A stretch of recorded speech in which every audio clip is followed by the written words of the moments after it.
Hello everyone, welcome to Naida study. अब आप सब कैसे हैं? आई होप कि आप सभी अच्छे होंगे और अपनी स्टडी को कंटिन्यू कर रहे होंगे। फ्रेंड्स, आज का जो वीडियो है आप लोगों के लिए बहुत ज्यादा खास होने वाला है, क्योंकि आज हम लोग जो 2023 का पेपर है उसको सॉल्व करेंगे।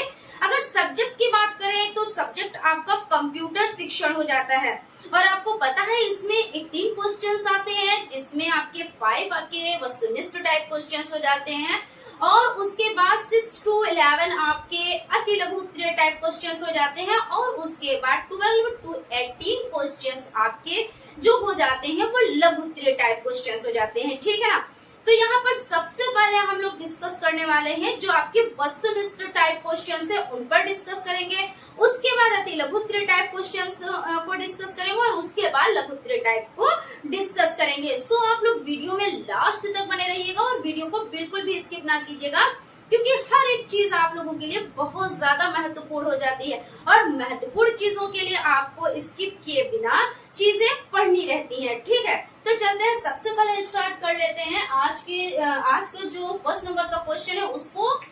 संचार की प्रक्रिया में मूल तत्व है, तो क्या है? सूचना है, या स्रोत है, या प्रसारण एवं प्राप्ति है, या उपयुक्त सभी है।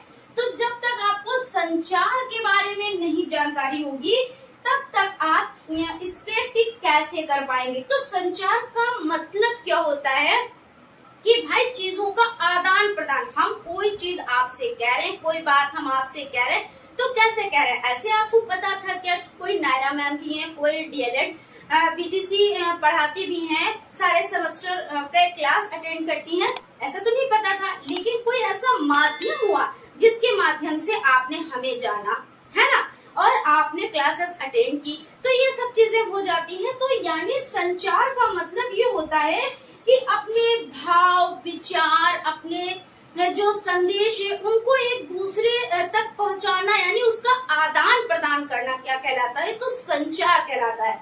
अब यहाँ पे देखिए, आपको पता हो गया कि संचार क्या है। अब इसमें सूचना है, भाई बिल्कुल सही है, क्योंकि सूचना का आदान प्रदान करना, भाई कोई बात है, कोई जानकारी है, हम आपको दे रहे हैं, आप हमें दे रहे हैं, तो ये सूचना हो गई। उसी तरह स्रोत है, भाई स्रोत भी है। उसके बाद प्रसारण और प्राप्ति भी है। तो उपयुक्त सभी, यानी इसमें जो आपका राइट आंसर हो जाएगा वो उपयुक्त सभी हो जाएगा। ठीक है ना? उसके बाद नेक्स्ट क्वेश्चन की तरफ चलते हैं। क्वेश्चन आपका हो जाता है आईसीटी का पूरा नाम है, तो क्या है आईसीटी का पूरा नाम?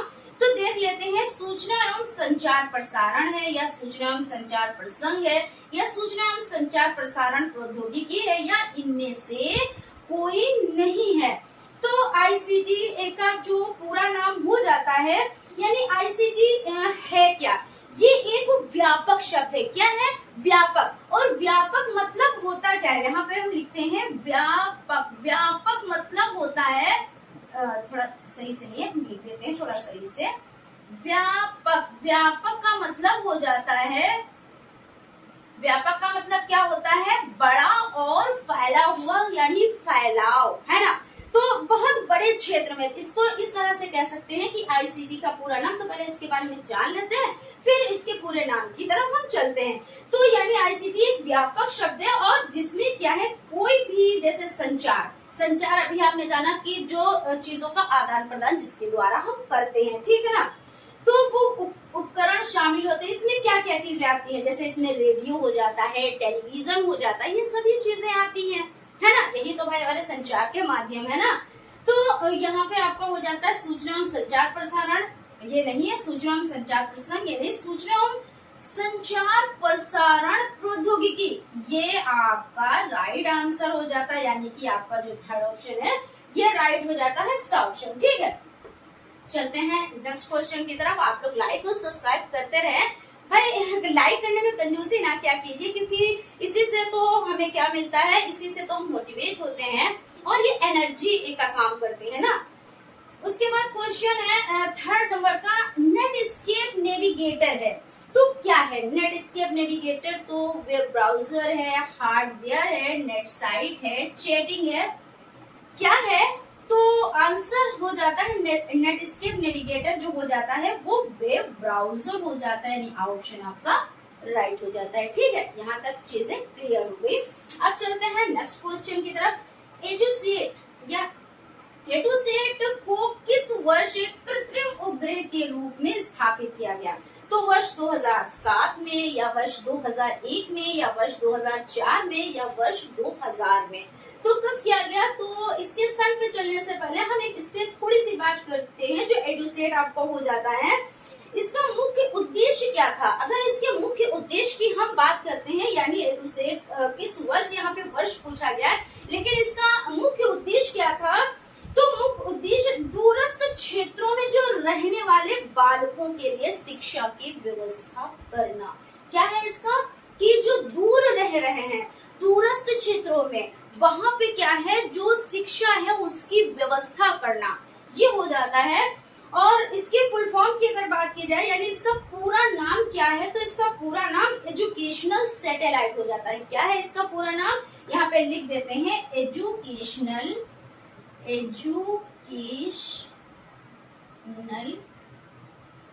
सैटेलाइट।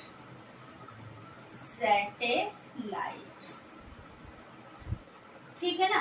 तो ये इसका क्या हो जाता है, पूरा नाम हो जाता है। किसका? तो एडुसेट का। तो यहाँ पे सन की बात कर ली जाए तो आपका 2004 ये इसका राइट आंसर हो जाता है। नेक्स्ट क्वेश्चन है और बहुविकल्पी टाइप में आपका ये लास्ट क्वेश्चन है। निम्नलिखित में से स्टोरेज यूनिट है। स्टोरेज यानी कोई चीज स्टोर करने के लिए, यही तो नाम से ही पता चला है कि स्टोरेज यूनिट यानी स्टोर करने के लिए। तो DVD, pen drive, hard disk, उपयुक्त सभी। तो डीवीडी में क्या होता है भाई? डीवीडी में यही तो होता है, स्टोरेज किया जाता है चीजों को, है ना। और पेन ड्राइव में भी यही होता है, और हार्ड डिस्क में भी यही होता है। इसका मतलब ये आपके क्या हो जाते हैं, जो उपयुक्त सभी हो जाते हैं। यही आपका जो आंसर है वो राइट हो जाता है ना। तो इस तरह से आपके जो ये 5 क्वेश्चंस है वस्तुनिष्ठ टाइप, इनको सॉल्व कर चुके हैं। और आई होप आप लोगों को अच्छे से समझ में भी आ गए होंगे, कहीं पे कोई डाउट, कोई कंफ्यूजन भी नहीं रहा होगा। क्योंकि मेरा एक एम रहता है कि आपको सरल से सरल भाषा में समझाया जाए। अगर कहीं पे कोई हार्ड टफ, यानी मतलब कोई ऐसे शब्द हैं जो आपको लग रहे हैं टफ, तो उनको भी सरल भाषा में बता दिया जाता है। अगर फिर भी अगर कहीं पे कोई चीज समझ में नहीं आ रही है तो आप लोग कमेंट करें, और हाँ, उसका रिप्लाई आप लोगों को जरूर से जरूर मिलता है। ठीक है ना। तो फ्रेंड्स, आप लोग ऐसे ही जुड़े रहें बिना स्किप किए हुए। और भी जो अभी 2023 का जो पेपर सॉल्व कर रहे हैं कंप्यूटर का, तो इसके जो अति लघु उत्तरीय टाइप और लघु उत्तरीय टाइप क्वेश्चन है उनको भी हम लोग देख लेते हैं। देखिए फ्रेंड्स, अभी तक हम लोग सॉल्व कर रहे थे जो आपके वस्तुनिष्ठ टाइप क्वेश्चंस हैं, उनको सॉल्व कर चुके हैं। अब अति लघु उत्तरीय टाइप क्वेश्चंस को सॉल्व करेंगे। तो देखते हैं, सबसे पहला क्वेश्चन है, सर्वर किसे कहते हैं? तो यहाँ पे समझ लेते हैं, सर्वर सेवकों का नेटवर्क है जो सेवकों को जोड़ने तथा सूचना का आदान प्रदान करने का कार्य करते हैं। कहते नहीं, जब हम लोग बैंक जाते हैं तो वहाँ पे क्या बोलते हैं कि आज सर्वर प्रॉब्लम हो गई तो ऐसा वर्क नहीं हो पाया, या हम कहीं पे ऑनलाइन कोई वर्क कराने जाते हैं तो ये होता है कि आज सर्वर प्रॉब्लम है तो ऐसा नहीं हो पाया, तो मैन होता है। तो इसमें क्या होता है कि सर्वर सेवकों का नेटवर्क है ना, और ये क्या करता है, सेवकों को जोड़ने और सूचना का आदान प्रदान यानी लेन देन का कार्य करता है ना।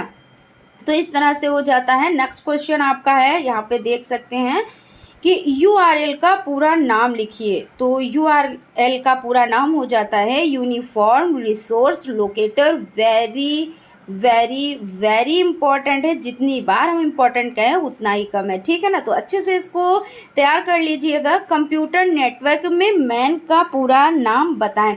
मैन क्या है? लैन, मैन, वैन। यानी लैन मतलब लोकल एरिया नेटवर्क, मैन यानी मेट्रोपॉलिटन एरिया नेटवर्क, और वैन वाइड एरिया नेटवर्क होता है।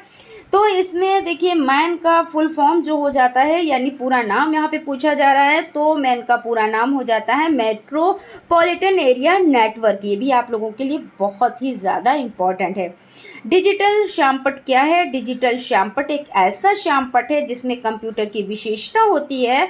इसे कंप्यूटर के टच स्क्रीन की तरह तथा साधारण ब्लैक बोर्ड दोनों तरह से प्रयोग किया जा सकता है। यानी कैसे कि ब्लैक बोर्ड के जैसे जो साधारण ब्लैक बोर्ड होता है उस तरह से प्रयोग कर सकते हैं, और टच स्क्रीन की तरह और साधारण ब्लैक बोर्ड की तरह, दोनों तरह से इसका यूज़ किया जा सकता है। अब यहाँ पे देख लेते हैं ई पुस्तकालय किसे कहते हैं। ई पुस्तकालय यानी इलेक्ट्रॉनिक पुस्तकालय, जैसे ईमेल, इलेक्ट्रॉनिक मेल, ऐसे ही होता है ना।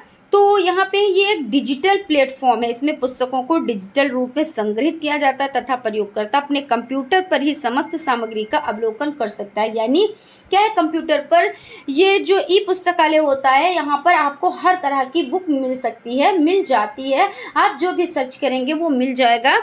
तो यही होता है कि ई पुस्तकालय इसी को कहते हैं, ठीक है।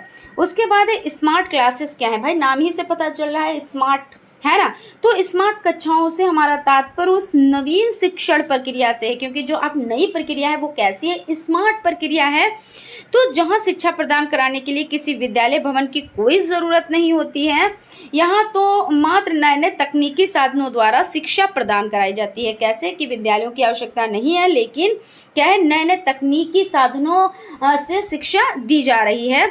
और इस शिक्षा के माध्यम में यथा फ़ोन, टेलीकॉन्फ्रेंसिंग, कंप्यूटर, इंटरनेट जैसे आप शिक्षा ग्रहण कर रहे हैं। आज क्या है, आज ऐसा वक्त है जहाँ पे हम पहुँचने की कभी कल्पना भी नहीं कर सकते थे, जिन टीचर्स से हम पढ़ने की कभी सोच भी नहीं सकते थे, आज हम उन टीचर्स से पढ़ रहे हैं। वही चीज़ तो है ना। अब आपके माइंड में ये चीज़ आ रही होगी कि हाँ ये बात सच है, क्योंकि ऐसा होता है कि जो भाई हमारे नज़दीकी हैं, बहुत ज़्यादा 5 किलोमीटर दूरी पे इंसान जा सकता था, 10 किलोमीटर की दूरी पे जा सकता था, वो भी जो आर्थिक स्थिति जिसकी मजबूत होती थी वही जा सकता था, वरना लोग ट्यूशन की फ़ीस देना तो मुश्किल का काम होता था। तो जो इतना किराया भाड़ा रोज़ का खर्च हो, है ना, तो ये सब आने जाने में भाई खर्चा ही तो होता है। तो ये सब चीज़ें संभव नहीं हो पाती थी, फिर भी मनमाने टीचर से नहीं शिक्षा ग्रहण कर मिलती थी, नहीं प्राप्त कर मिलती थी। लेकिन आज क्या है कि सिर्फ आपको क्या करना है, यूट्यूब पे आना है, वहाँ पे सर्च करना है और आपको जिसका क्लास अटेंड करना है वो आपको मिल जाता है ना। तो यही तो होती है ना स्मार्ट कक्षाएँ। उसके बाद चलते हैं नेक्स्ट क्वेश्चन की तरफ। नेक्स्ट क्वेश्चन आपका हो जाता है विकिपीडिया। विकिपीडिया से ये क्वेश्चन है, विकिपीडिया की उपयोगिता पर प्रकाश डालें। तो यहाँ पे हम समझ लेते हैं, पहले ये आपका लघुत्तरीय टाइप क्वेश्चन से स्टार्ट यहाँ पे हो गए हैं। तो विकिपीडिया के बारे में जान लेते हैं। विकिपीडिया का एक ऊंचा लक्ष्य है ना, कहते नहीं कि हमारा लक्ष्य क्या है, हमें बहुत ऊंचे पे जाना है, बहुत तरक्की करनी है। तो विकिपीडिया का एक ऊंचा लक्ष्य है और दुनिया के सभी ज्ञान का एक व्यापक संग्रह यानी बहुत बड़ा फैलाव, यानी फैला हुआ है ना। व्यापक मतलब बहुत बड़ा। विकिपीडिया का उद्देश्य व्यापक रूप से सुलभ और मुफ्त विश्वकोश के रूप में कार्य करके पाठकों को लाभान्वित करना है। यानी क्या है कि इसका उद्देश्य क्या है, सुलभ और मुफ्त विश्वकोश के रूप में, और जो पढ़ने वाले हैं उनको क्या लाभान्वित कर रहा है, यानी लाभ पहुंचा रहा है, यानी फायदा पहुंचा रहा है। एक व्यापक लिखित सार संग्रह जिसमें ज्ञान की सभी शाखाओं की जानकारी शामिल है। इसमें क्या है कि सभी ज्ञान की जो जानकारी है वो इसमें आपको मिल जाती है। विकिपीडिया लेख का लक्ष्य मौजूदा मुख्य धारा के ज्ञान का निष्पक्ष और सटीक तरीके से एक सीधी तथ्य आधार शैली के साथ तटस्थ रूप से लिखित सारांश प्रस्तुत करना है। और लेखों में निबंध जैसे तर्कपूर्ण, प्रचारात्मक या विचारात्मक लेखन के बजाय औपचारिक लहजे के साथ एक विश्वकोश शैली होनी चाहिए। औपचारिक मतलब क्या होता है, औपचारिक का मतलब ये होता है जिसके लिए एक निश्चित समय होता है, अध्यापक होते हैं, है ना, एक जगह होती है, तो वो औपचारिक कहलाता है। तो इसी लहजे के साथ क्या है, विश्वकोश शैली होनी चाहिए, ये चीज़ यहाँ पे बताई जा रही है। अब यहाँ पे आपको हो जाता है कंप्यूटर के मुख्य अंगों का वर्णन कीजिए। और कंप्यूटर के मुख्य भाग कौन से होते हैं, तो हार्डवेयर होता है और सॉफ्टवेयर होता है। हार्डवेयर क्या होता है, जो उसके पुर्जे होते हैं जिसको हम छू सकते हैं। हार्डवेयर का मतलब ये होता है जिसको हम छू सकें, तो ये इसके पुर्जों की बात हो रही है। और सॉफ्टवेयर क्या होता है, जो इसके अंदर जो वर्क हो रहा होता है उसको सॉफ्टवेयर कहते हैं ना। तो यहाँ पे समझ लेते हैं, हार्डवेयर के कंप्यूटरों में समस्त पार्ट्स शामिल है। भाई पार्ट्स उसके जो कंप्यूटर्स के होते हैं उसको हम छू सकते हैं, टच कर सकते हैं, तो जो दिखाई देते हैं अथवा जिन्हें हम स्पर्श कर सकते हैं। वही चीज़ जो अभी बताया कि वो दिख भी रहे हैं और उनको हम छू भी रहे हैं, यानी स्पर्श भी कर रहे हैं। जैसे माउस है, कुंजी पटल यानी कीबोर्ड, है ना, इलेक्ट्रॉनिक और इलेक्ट्रिक सर्किट, मॉनिटर, ये सभी चीज़ें हो जाती हैं हार्डवेयर। कंप्यूटर हार्डवेयर में निम्नलिखित महत्वपूर्ण डिवाइसेस शामिल है, जैसे इनपुट उपकरण। ये उपकरण है जिनके द्वारा कंप्यूटर को निर्देश दिए जाते हैं उसे कैसे और क्या काम करना है। इसमें निम्नलिखित उपकरण शामिल हैं। कुंजी पटल हो गया, यानी अभी हमने आपको बताया कुंजी पटल एक कीबोर्ड, और माउस आपका हो गया, जॉयस्टिक हो गया, स्कैनर हो गया, माइक हो गया, कैमरा हो गया। ये क्या है? इनपुट, यानी वही वाली बात कि हमने आपको कुछ दिया तभी आप हमें कुछ देंगे, क्योंकि हर एक चीज़ बदले पे निर्भर होती है। ऐसा नहीं कि हम आपको कुछ ना दें और आप हमें देंगे, तो ऐसा बिल्कुल भी नहीं है। तो बस वही चीज़ आप याद करके इसको माइंड में रखिए कि इनपुट, जब आपने क्या कंप्यूटर में कुछ डाला और उसके बाद आप आउटपुट कर पाएंगे, वो चीज़ है। बस इस तरह से आप इसको समझे। प्रोसेसिंग यूनिट क्या है? अर्थमेटिक लॉजिक यूनिट और कंट्रोल यूनिट सीयू से मिलकर सेंट्रल प्रोसेसिंग यूनिट बनती है। सेंट्रल प्रोसेसिंग यूनिट प्रयोक्ता द्वारा दिए गए निर्देशों का संसाधन करती है और अपेक्षित परिणाम प्रदर्शित करती है। आउटपुट वही चीज़ कि हमने इन किया और आउट पाया। तो आमतौर पर प्रयोग किए जाने वाले आउटपुट उपकरण मॉनिटर हैं, प्रिंटर हैं, स्पीकर हैं, ये आपके हो जाते हैं। सेकेंडरी स्टोरेज उपकरण, सेकेंडरी भाई आप स्टोर करते हो ना, कोई चीज़ आप करते हो उसके बाद उसको स्टोर करते हो कि भावी जीवन में ये हमारे लिए सहायक बन सके, तो फ्लॉपी डिस्क हो जाते हैं, हार्ड डिस्क, कॉम्पैक्ट डिस्क और पेन ड्राइव, ये सभी सेकेंडरी स्टोरेज उपकरणों की श्रेणी में आते हैं, है ना। आप स्टोर करके रख लेते हो, फिर उसको जब मन करता है तब उसको यूज़ करते हो, या जब नीड होती है तब आप यूज़ करते हो। सॉफ्टवेयर निर्देशों का श्रृंखला जो हार्डवेयर को एक निर्धारित क्रम में विशेष कार्य करने के लिए संग्रहित करती है। यहाँ पे देखिए क्वेश्चन, पहले हम इसको देखते हैं कि कंप्यूटर के मुख्य अंगों का वर्णन कीजिए। तो मुख्य अंग ये इतने हो गए, काफ़ी हैं, क्योंकि बहुत ज़्यादा लेंदी लिखने की ज़रूरत भी नहीं है, क्योंकि पहली बात तो इतना टाइम भी नहीं होता है, दूसरी बात 2 नंबर को होता है, तो आप अच्छे से इसको लिख सकते हैं, बस समझ में आना चाहिए चीज़ें, है ना। उसके पार्ट्स आपको पता है, आपने लिख दिया, हार्डवेयर क्या होता है वो लिख दिया, सॉफ्टवेयर क्या होता है वो लिख दिया, इनपुट क्या है, आउटपुट क्या है, उसके जो और भी पार्ट्स है उसके बारे में लिख दिया, बस कहानी ख़त्म, है ना। आप लोग लाइक सब्सक्राइब करते रहें। आई होप आप लोगों को सेशन अच्छा लग रहा होगा। वर्तमान समय में ऑनलाइन शिक्षण के महत्व पर प्रकाश डालिए। भाई ऑनलाइन शिक्षण क्या है? जो आप ग्रहण कर रहे हैं, जो आप प्राप्त कर रहे हैं, वही तो ऑनलाइन शिक्षण है ना। तो उसी के बारे में आपको लिखना है। ये भाई क्या है? एक चैलेंजिंग वर्क है, क्योंकि इसमें क्या होता है, जो शिक्षक होता है उसको बहुत ज़्यादा हार्ड वर्क करना होता है। ऐसा नहीं है कि आप स्मार्ट वर्क से काम चल जाएगा, नहीं, हार्ड वर्क करना होता है और चैलेंजिंग होता है। क्यों चैलेंजिंग होता है?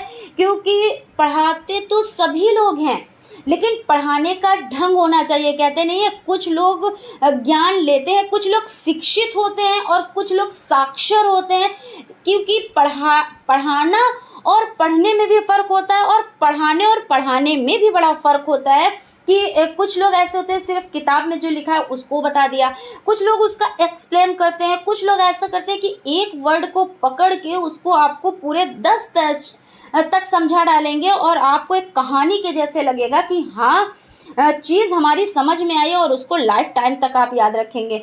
तो ये हो जाता है। तो आज वही सक्सेस है जो पढ़ाने के तरीके को समझ चुका है, किस तरह से पढ़ाना चाहिए, कैसे पढ़ाना चाहिए। ऐसा तो नहीं है, नीरसता तो नहीं आ रही है, बच्चे जो हैं बहुत ज़्यादा परेशान तो नहीं हो रहे थोड़ा सा क्लास अटेंड करके, उसके बाद बोरिंग तो क्लास नहीं हो रही। मतलब हर एक चीज़ क्लास में होनी चाहिए कि बच्चा बोर भी ना हो, उसको नॉलेज भी मिले, है ना, उसको फ़ायदा भी मिले। यानी हर एक चीज़ शिक्षक को सोचनी पड़ती है ना, और इंटरेस्टिंग हो ये भी ज़रूरी होता है।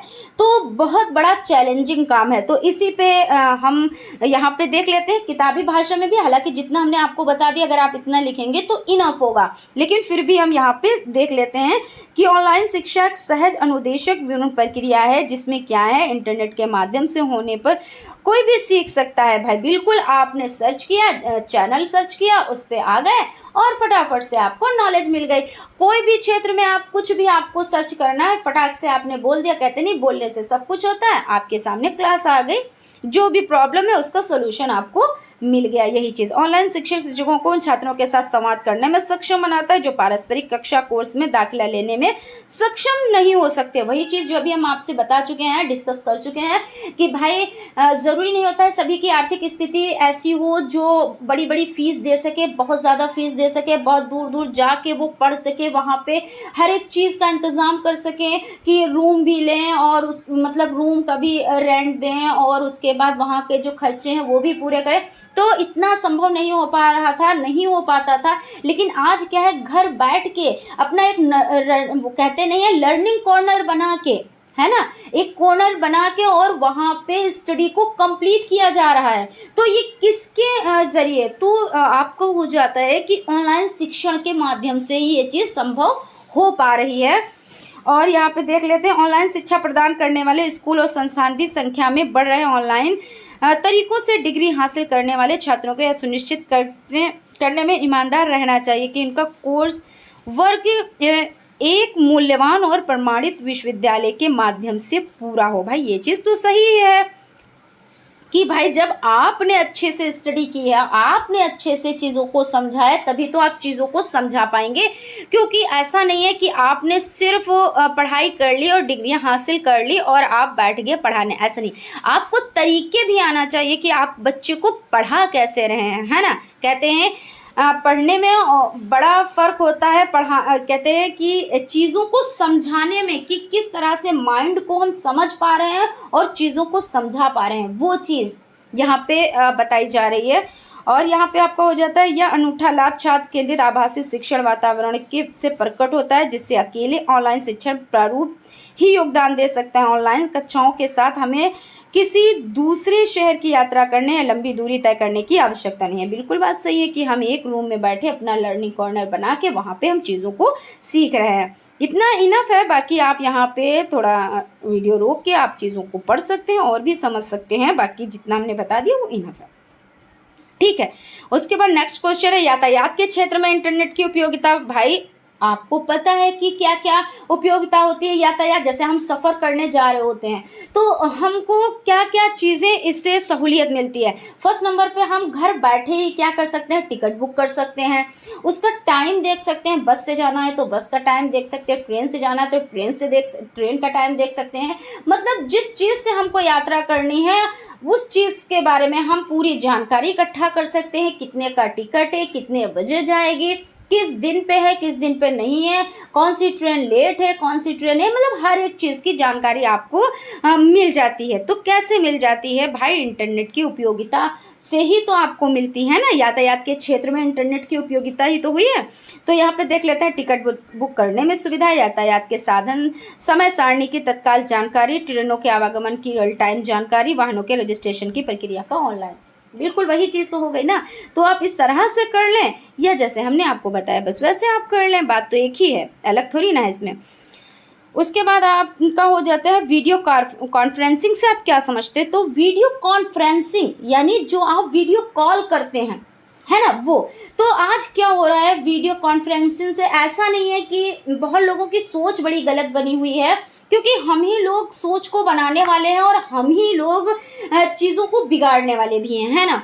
तो ऑनलाइन जो होता है तो इसमें बड़े बड़े प्रोजेक्ट भी बनते, बड़ी बड़ी मीटिंग्स भी होती हैं। बहुत मतलब ऐसा नहीं है कि सिर्फ मिसयूज़ के लिए ही ये किया जा रहा है। अगर कहते नहीं किसी में बहुत अच्छाइयाँ होती तो एक कमी होती, लेकिन उस कमी को लोगों ने उजागर कर दिया, लेकिन जो 99 अच्छाइयाँ हैं उसको लोगों ने क्या किया है, उसको नीचे कर दिया है। लेकिन ऐसा नहीं है। जो जैसे मोबाइल हो गया, ये बहुत अच्छा, मतलब सोचो तो बहुत ही अच्छी चीज़ है। लोगों को प्लेटफॉर्म मिल रहा है, इससे लोग आगे बढ़ रहे हैं, तरक्की कर रहे हैं, है ना, अपनी पहचान बना रहे हैं। लेकिन कुछ लोग उसका क्या क्या 20-20 हज़ार वाले, 50-50 हज़ार रुपये वाले मोबाइल भी रखे हुए हैं, लेकिन क्या है उससे 1 रुपया भी नहीं कमाते हैं। दूसरी बात क्या करते हैं, मिसयूज़ कर रहे हैं। तो उनमें और जो प्लेटफॉर्म को पाकर आगे बढ़ रहे हैं उनमें कुछ तो फ़र्क होगा ना। ऐसा तो नहीं है कि कोई फ़र्क ही नहीं है। तो वही चीज़ यहाँ पे है कि वीडियो कॉन्फ्रेंसिंग के हमने आपको बेनिफिट भी बता दिए और आपको क्या चीज़ इससे जो हानियाँ भी है कि लोगों की सोच क्या बनी है, लोगों की थिंकिंग क्या बनी है, वो भी हमने आपको बता दिया, है ना। तो यहाँ पे समझ लेते हैं वीडियो कॉन्फ्रेंसिंग वीडियो सक्षम उपकरणों का यहाँ पे समक्ष उपकरणों का उपयोग करके विभिन्न स्थानों पर 2 या 2 से अधिक लोगों के बीच एक लाइव वीडियो आधारित बैठक है। वीडियो कॉन्फ्रेंसिंग इंटरनेट के माध्यम से वास्तविक समय में ऑडियो, वीडियो, टेक्स्ट और प्रस्तुतियों को प्रसारित करके कई लोगों को लंबी दूरी तक आमने सामने मिलने की सहयोगी करने की अनुमति देता है। बिल्कुल सही बात है। आज लोग क्या है, बहुत दूर दूर हैं, लेकिन वीडियो कॉन्फ्रेंसिंग से ऐसा लगता है पास ही में बैठे हुए हैं, बात कर रहे हैं, है ना। तो वही चीज़ यहाँ पे है। अब यहाँ पे समझ लेते हैं 80% अधिकारियों का कहना है कि आंतरिक संचार के लिए वीडियो चालू करना आदर्श बनता जा रहा है। 84% बाहरी बैठकों के लिए भी यही कहते हैं कि भाई जो मीटिंग्स हैं, जो बैठकें हो रही हैं, तो कहीं पे जाना वो चीज़ नहीं हो जाती, कहीं पे कभी कोई प्रॉब्लम की वजह से नहीं वहाँ पे जा पा रहे हैं, लेकिन जो मीटिंग्स हैं वो नहीं कैंसिल हो रही हैं, वो वीडियो कॉन्फ्रेंसिंग के माध्यम से चल रही हैं, वो हो रही हैं। लेकिन यानी काम कोई भी पीछे नहीं हो रहे हैं, है ना। सभी वर्क अपने अपने टाइम पर हो रहे हैं। और क्या है, 2 साल पहले की तुलना में आज 87% अधिक लोग वीडियो कॉन्फ्रेंसिंग का उपयोग करते हैं। तो ये चीज़ यहाँ पे हो जाती है। आई होप आप लोगों को अच्छे से समझ में आ रहा होगा। अब यहाँ पे एक क्वेश्चन और बच रहा है, एक ही क्वेश्चन शायद है, नहीं अभी हैं, 2 हैं क्वेश्चन। तो क्वेश्चन आपका हो जाता है, कंप्यूटर आधारित शिक्षण तथा सूचना सामग्री का वर्णन कीजिए, या अथवा करके है क्वेश्चन कि शिक्षा के क्षेत्र में कंप्यूटर का उपयोग क्या है। भाई कंप्यूटर का उपयोग बहुत है। आज कंप्यूटर ने क्या किया है, बहुत ज़्यादा, मतलब इससे लोगों को बहुत ज़्यादा फायदे मिल रहे हैं। तो यहाँ पे समझ लेते हैं कंप्यूटर एक महत्वपूर्ण श्रव्य दृश्य सामग्री। अब यहाँ पे समझ लेते हैं श्रव्य दृश्य सामग्री ये कैसे है, ठीक है। इससे अलग से भी एक क्वेश्चन आ जाता है, तो आप लोग यहाँ पे अच्छे से समझ लीजिएगा। श्रव्य मतलब सुनकर हम शिक्षा ग्रहण कर रहे हैं, दृश्य मतलब हम देखकर शिक्षा ग्रहण कर रहे हैं। कुछ चीज़ें सिर्फ श्रव्य होती हैं, कुछ चीज़ें सिर्फ दृश्य होती हैं, और कुछ चीज़ें दोनों होती हैं। कहते नहीं है कि 3 शख्स है, एक पढ़ता बहुत अच्छा है, एक लिखता बहुत अच्छा है, और एक शख्स है जो पढ़ता भी बहुत अच्छा है और लिखता भी बहुत अच्छा है। ये मैंने आपको एग्जाम्पल दिया, बाकी आप समझ लें। श्रव्य मतलब होता है हम सुनकर शिक्षा ग्रहण कर रहे हैं। जैसे कैसे, जैसे रेडियो है तो हम इससे क्या कर रहे हैं, हम सुनकर शिक्षा ग्रहण कर रहे हैं। और दृश्य में जैसे पुस्तक है, यानी आपकी किताबें हैं, या आपका चार्ट है, या आपका ग्लोब है, इससे आप क्या कर रहे हैं, देख कर शिक्षा ग्रहण कर रहे हैं।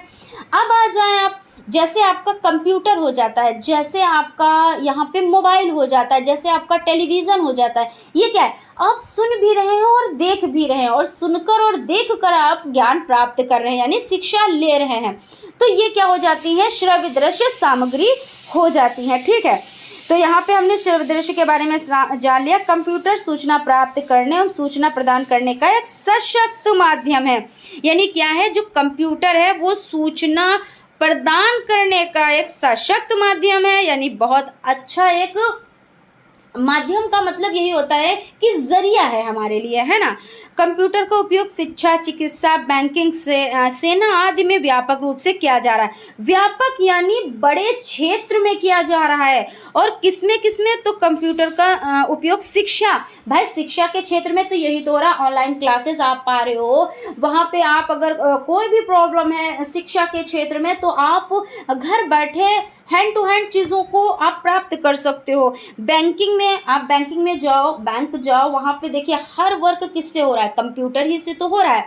तो बैंकिंग के भी क्षेत्र में, और सेना, वहाँ पे भी यही चीज़ है। आप यातायात के क्षेत्र में देख लो, आप चिकित्सा के क्षेत्र में देख लो, यानी कहीं भी ऐसा नहीं है जो इसने अपनी अमिट छाप नहीं छोड़ रखी है। यही चीज़ तो है। कंप्यूटर के प्रयोग से सीखने की प्रक्रिया में तीव्रता आ गई है। तीव्रता यानी मतलब तेजी आ गई है ना। भाई आज लोग कितने स्मार्ट हैं, बहुत स्मार्ट हैं, क्योंकि आज लोगों की सोच बदली है। और यही सब चीज़ों को देख के पहले लोग क्या करते थे, थोड़ा सा कहते नहीं कुएं का मेंढक थे, क्योंकि वो जानते थे बस एक कविता नहीं है कि बस इतना सा ही है संसार, क्योंकि हम लोगों से मिल नहीं पाते थे, इतना समाजीकरण नहीं हो पाता था। बाहर दूसरे लोगों को जान नहीं पाते थे कि आज ये भी हो रहा है। लेकिन आज हम लोग क्या है, घर बैठ के ही चीज़ों को समझ रहे हैं, जान रहे हैं कि जब दूसरा आगे बढ़ सकते हैं तो हम भी आगे बढ़ सकते हैं, जब दूसरा ये वर्क कर सकते हैं तो हम भी कर सकते हैं, जब दूसरा इतनी पढ़ाई कर सकते हैं तो हम भी कर सकते हैं। यानी कहने का मतलब ये है कि हमें इन सब चीज़ों की भी नॉलेज मिली है इससे, है ना। तो इसमें बहुत तेज़ी आई है, तेज़ी के साथ इसमें जो है प्रक्रियाएं चल रही हैं और इसमें हो जाता है इसके द्वारा प्राप्त ज्ञान स्थायी होता है, स्थायी जो कभी ना भूला जाए, है ना, स्थायी हो जाता है। और इससे व्यक्ति अपनी इच्छा अनुसार व आवश्यकता अनुसार सीखता है। भाई अभी आपको जिस चीज़ की नीड है, कोई भी आपने पॉइंट कोई ढूंढा कि इसको किस तरह से किया जाए, आपने तुरंत सर्च कर लिया और आपको वो चीज़ें मिल गई। अब वो चीज़ आप नहीं भूल पाओगे, क्योंकि आपको बहुत ही सरल भाषा में लोगों ने चीज़ों को समझा दिया, है ना। तो वो ज्ञान भी आपका स्थायी हो गया और आपकी ज़रूरत पे भी आपको चीज़ें प्रोवाइड हो रही हैं। पहले तो ऐसा नहीं होता था, लोग ये तक नहीं बता पाते थे, कायदे से बताना नहीं चाहते थे, बता तो सकते थे। ऐसा नहीं है कि अगर आप ये ही खाली पूछ लेते कि हम आगे अब बढ़ रहे हैं तो कौन सा सब्जेक्ट चूज करें, तो लोग सब्जेक्ट तक आपको नहीं बताते थे। अगर बहुत ज़्यादा आप उनसे रिक्वेस्ट करते या कोई कहते नहीं दबाव में आ जाता था बंदा, तो उल्टी सीधी चीज़ें बता देता था, बस इससे ज़्यादा और कुछ भी नहीं।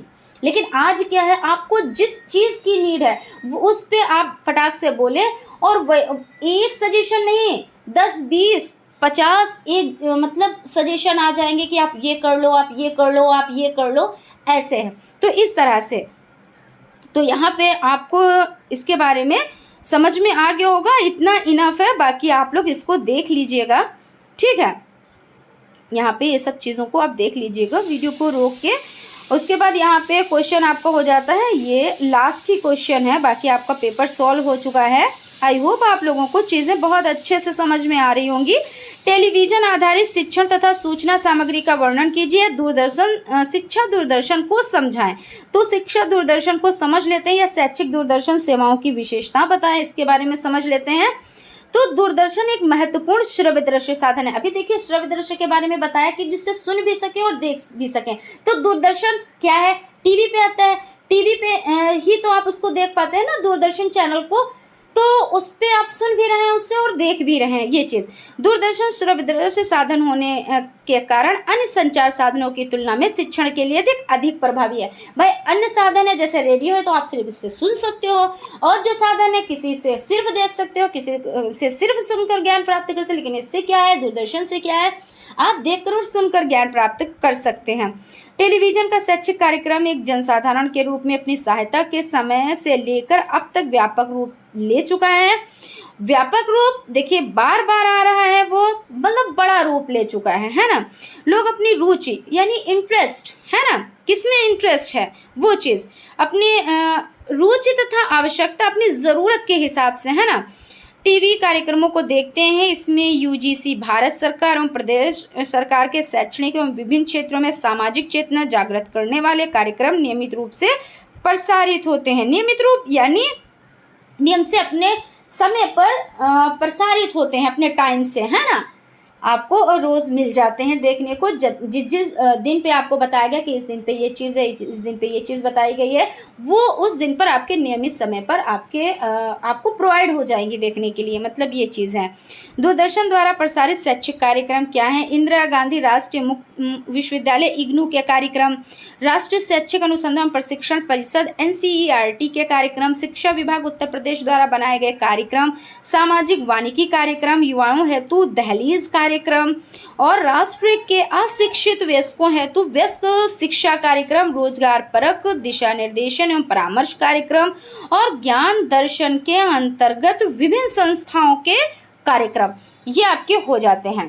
तो आपने फ्रेंड्स देखिए यहाँ पे जो ये आपका पेपर है इसको आपने सॉल्व कर लिया, यानी 2023 का जो प्रश्न पत्र है उसको आपने सॉल्व कर लिया। सॉल्व करके आपको काफ़ी अच्छा लगा होगा, आप में कॉन्फिडेंस भी आया होगा कि इस तरह का पेपर आएगा तो हम आराम से बहुत अच्छे से सॉल्व कर पाएंगे, है ना। यही तो आपने सोचा होगा, आप सोच रहे होंगे, तो बिल्कुल सही बात है। जितना आप पेपर सॉल्व करेंगे उतना ही कॉन्फिडेंस आएगा, और कॉन्फिडेंस होना बहुत ही ज़रूरी होता है, कहते नहीं है। कि जितना ज़्यादा आप कॉन्फिडेंस रखेंगे उतनी ही अच्छी चीज़ होती है। कभी कभी क्या होता है, कोई चीज़ नहीं भी आ रही है तो आप में वो चीज़ है कि हम इसको करेंगे और उसको समझेंगे, और जब समझेंगे तो आप वो चीज़ कर भी पाएंगे। तो कॉन्फिडेंस रखना बहुत ही अच्छी बात है। बाकी फ्रेंड्स, आई होप आप लोगों को चीज़ें बहुत ही अच्छे से समझ में आए होंगे, कहीं पे कोई डाउट और कन्फ्यूज़न नहीं रहा होगा।